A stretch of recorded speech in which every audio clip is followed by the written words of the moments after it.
Thanks for joining me. Let me say a few words about an issue that I know millions of Americans are deeply concerned about, and that is the horrible situation in Gaza today.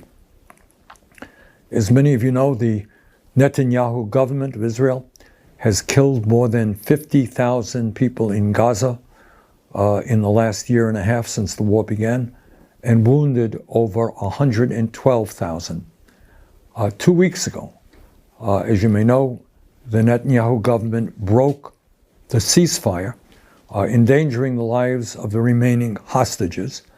And in those 2 weeks, just the last 2 weeks, they have killed 320 children and wounded more than 600 other kids.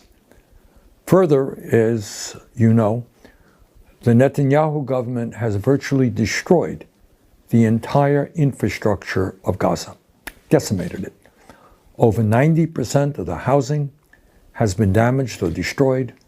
Hundreds of schools have been bombed. Every university has been bombed. The entire healthcare system has been virtually annihilated. Water systems and wastewater plants have been destroyed. And on top of all of that destruction, over the last several weeks, Netanyahu has ordered a total blockade. And you know what that means? It means that over the last 30 days, there has been absolutely no humanitarian aid getting into Gaza, no food, no water, no medicine, no fuel, and that is for an entire month. This is barbaric. So let us be clear. The United States must end our complicity in these atrocities. We cannot be part of this any longer. And that is why tomorrow I will be forcing votes in the Senate on 2 joint resolutions of disapproval that I have introduced, which will block almost $9 billion in U.S. arms sales to Netanyahu. These resolutions would stop the sale of more than 40,000 bombs, including tens of thousands of massive 2,000-pound bombs that can level an entire city block. That's how powerful these bombs are. As many of you know, I strongly opposed President Biden's blank check military aid to Israel, and I am equally opposed to what President Trump is doing. And let me just mention something to you that's almost hard to believe, and that is, as bad and horrific as all of this killing and destruction has been, there is something that is happening or could happen that is even worse. In recent months, President Trump and Israeli officials have openly talked about forcibly expelling all of the 2.2 million people from Gaza to make way for what Trump calls a Riviera, some billionaire's playground. So think about that. Imagine that. After all of the suffering that the men, women, and children in Gaza have experienced, Trump and Netanyahu are now contemplating forcing millions of people from their homeland in order to create a playground for the rich.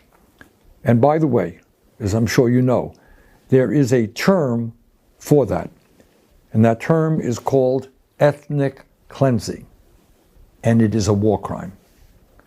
Let me conclude by mentioning something that I think most of you already know, and that is that we have a corrupt campaign finance system in which billionaires are able to spend unlimited amounts of money through their super PACs to buy and sell politicians and influence legislation.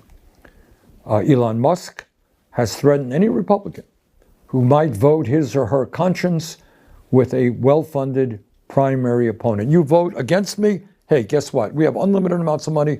We're prepared to defeat you in the next election. And AIPAC, the American Israel Public Affairs Committee, has done the same. If you vote, if a member of Congress votes against military aid to Netanyahu, AIPAC is prepared to spend millions of dollars to defeat that member of Congress. And by the way, this is not just idle chatter. That is what they did last year to two very capable members of Congress who had the courage to vote against military aid to Netanyahu. AIPAC spent a whole lot of money, and those candidates, those members of Congress, were defeated. And all of that, amazingly enough, takes place at a time when the American people, ordinary Americans all over this country, do not want to send billions and billions more money, more dollars to Israel. In fact, according to a recent Economist YouGov poll, just 15% of Americans think we should be increasing military aid to Israel. And among people who affiliate with the Democratic Party, the number of people who support Netanyahu is much lower than that. So let us go forward together in doing what is morally right and, in fact, what the American people want. And that is no more military aid to the Netanyahu government to continue their barbaric war against the Palestinian people. Thank you all very much. See you soon.